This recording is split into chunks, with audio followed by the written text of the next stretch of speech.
Hey everybody, this is Ronin Dave. I'm here in Kyoto, in the Kyoto Imperial Palace to be exact, or kind of in the gardens of the Imperial Palace. And behind me is Hamaguri Gomon, the gate of Hamaguri. There are quite a number of gates like this. This is one of the outer gates, by the way. There are quite a number of gates like this dotted around the enclosure, both inner and outer. But this one is rather unique because it was here in 1864 that a rebellion took place. Rebel samurai were trying to take control of the Imperial Palace, but it wasn't the emperor they were rebelling against, actually. It was the Shogun Government. Most of the rebels were from the region known as Choshu, which today is Yamaguchi Prefecture. Several thousand rebel samurai converged near this point in their attempt to take over the Kyoto, an attempt to take over the Imperial Palace.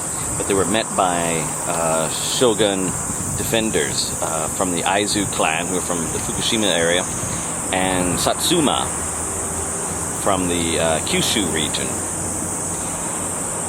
The fighting left about 400 rebel samurai dead, and only about 60 or so defenders dead. It was pretty much a smashing defeat for the rebel samurai, but they burned some of the buildings over that direction when they retreated. You can still see some of the scars from the battle on the gate. There's a few chipped pieces here and there that is believed to be bullet holes fired at by the rebel samurai. Today, Hamaguri Gate wouldn't keep out a troop of one-legged Boy Scouts, much less some angry, pissed-off samurai. But back then, it was part of a more defensive structure, like you see here in the inner enclosure of Kyoto Imperial Palace. This is the much stouter walls with gates being the only weak points. So this tree behind me is about 300 years old, and supposedly it was here that one of the Choshu rebels' leaders, Kitajima Matabe, committed seppuku here after he had been gunned down by samurai from the Aizu clan. Incidentally, also in on the defense of the Hamaguri Gate was Shinsungumi. Shinsungumi were the famous or infamous enforcers of the Shogun peace in Kyoto in the 1860s. A month earlier, they had surprised a number of rebel samurai, or loyalist to the emperor and anti-shogunate. They were gathered at an inn known as Cicada. Shinsungumi found out about it, and supposedly these samurai, these ronin, had a plan to burn down Kyoto at that point. But they were surprised by the Shinsungumi, and a number of them were killed and imprisoned. A lot of them were from the Choshu region, and some say that the Hamaguri rebellion was a retaliation against that incident. Now, to get an idea why there were rebel samurai, why they were trying to take over the Imperial Palace, even though the emperor was not their enemy, it was the shogun, you really have to jump back over the centuries, twice, really. First time is to 1600, Battle of Sekigahara. In the Battle of Sekigahara, you had Tokugawa Ieyasu victorious, and he set up the Shogunate government that was in charge in 1864 when the Hamaguri Incident took place. All the lords that fought against him in Sekigahara were known as Tozama, and they were never allowed to be really a true part of the new Shogunate government. One of the Tozama was the Mori clan of the Choshu Yamaguchi region. they felt particularly aggrieved at the Tokugawa shogunate. Even though with the Battle of Sekigahara, a couple members of the extended family actually turned against the army opposed to Tokugawa at Sekigahara, and even the lord of the Mori clan at that time gave up Osaka Castle at a later time. They were harshly treated, losing more than half of their domain and income.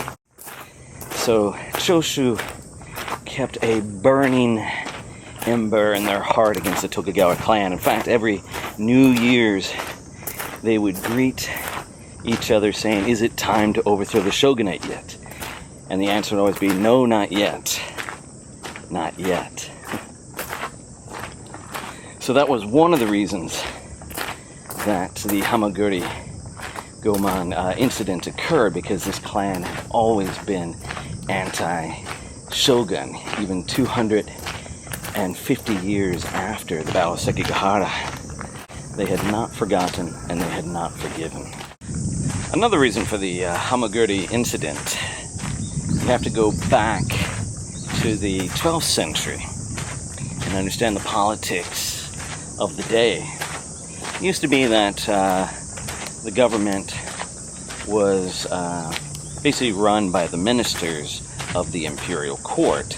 The emperor himself was more of a priest-like figure whose job was it to maintain a kind of relationship with the gods and the nation, and do preserving rituals and things like that for good crops and health and so on and so on. It was the day-to-day task was taken care of by the ministers, primarily the Fujiwara family. But as time wore on, they started relying more and more on warrior clans to take care of the dirty business. And eventually those warrior clans, bit by bit, took over and took more power to themselves. Eventually, two samurai families fought a great civil war, and the winning clan, the Minamoto or Genji, they set up a shogun government known as Bakufu. So in 1192, the shogun government officially came into being, and it was different than the shoguns beforehand. Beforehand, it was like an appointed position, but not hereditary. From 1192 onward, it was basically the shogun or the shogun's ministers, depending on the case, that were calling the shots and running the country. The imperial court diminished in importance. Then 1603, Tokugawa Ieyasu was declared shogun, and he set up the third shogunate dynasty. During that time, because it was a much more peaceful time, you had a lot more research being done into the past, a lot more ideas coming along and so on, and people started researching the ancient histories. And over time, this Loyalist movement began. Loyalist, I mean, to the emperor being the head of the government instead of the shogun.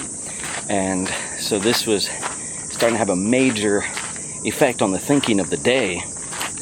And when you already had people known as Tozama, the outside lords, who couldn't really be part of the government, you already had people that were dissatisfied with the shogun government. And so when you couple in the new learning and new way of thinking that it should be the emperor at the head, it was only natural that there would be more and more anti-shogun activity. And the Hamaguri incident is a direct result of all that. Anyway, so the result of the Hamaguri incident, like I said, in the grand scheme of things, it was relatively small. The rebels, as they were at that time, lost about 600 or so, and lost quite a number of leaders as well. And the defenders, like I said, lost less than 100. But it was the beginning of the end for the Tokugawa Shogunate. One of the clans that defended Hamaguri, Satsuma, they formed an alliance with Choshu because they also were part of a Tozama clan. And that dual alliance is what led basically to the overthrow of the Tokugawa Shogunate. So the Hamaguri Incident, like I said, in the grand scheme of things, wasn't a large event, but it had ramifications. And as we see now, it was the beginning of the end for the Tokugawa government. We could see how things were falling into place.